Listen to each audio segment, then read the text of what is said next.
এভাবে তালা ভাঙ্গাভাঙ্গি করবার কি দরকার ছিল?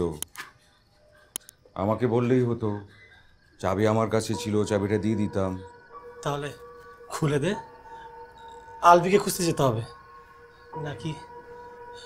তুই ভালো করে জানিস আলবি বেঁচে নেই। এখন খোলা যাবে না, সমস্যা আছে। আর আলভি বেঁচে আছে কি নেই সেটা আমি কি করে বলবো? আমি তো তখন সিমেট্রিতে ছিলাম। তাহলে আলভির যে মাথায় আঘাত করা হয়েছে সেটা তুই কিভাবে জানলি? সে কথা তো আমি তোকে বলিনি। সত্যি করে বল সুমন, তুই কিছু করিসনি তো? আমার উপর ব্লেম দেওয়ার চেষ্টা করা হচ্ছে না? তোরা কিন্তু ভুলে যাচ্ছিস ঘটনাটা কি ঘটেছিল। আমি তোদেরকে রিকল করিয়ে দিই। এই তোদেরই কিন্তু ভাষ্য মতে আলভির ওখানে পরপর 3 বার তোরা গিয়েছিলি। 3 জন। প্রথমে কি? প্রথমে মারজান, তারপর কি?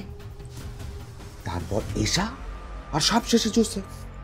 যদি খুন করার কেউ হয়ে থাকে, যদি খুনটা হয়েই থাকে, তাহলে তো তোদের 3 জনের মধ্যে কেউ একজন করেছে। সেখানে তো আমার কিছু করার নেই।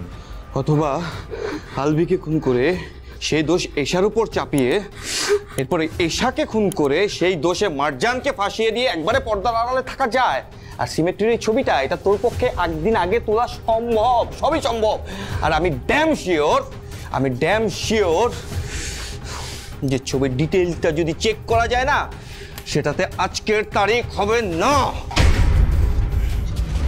তুই সারাটা জীবন চামচা ছিলি, এর চামচামি করতেই এখন তুই চামচাই রয়ে গেলি।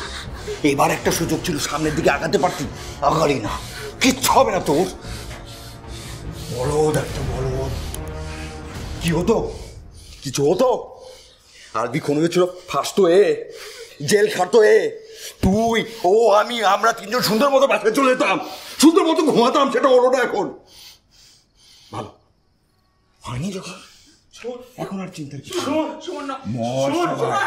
তোকে দিয়ে শুরু করব।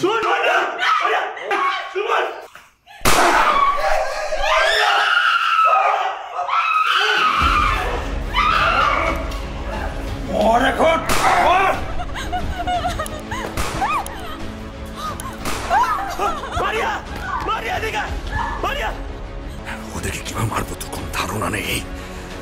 দেখ কিভাবে মারি। মারজান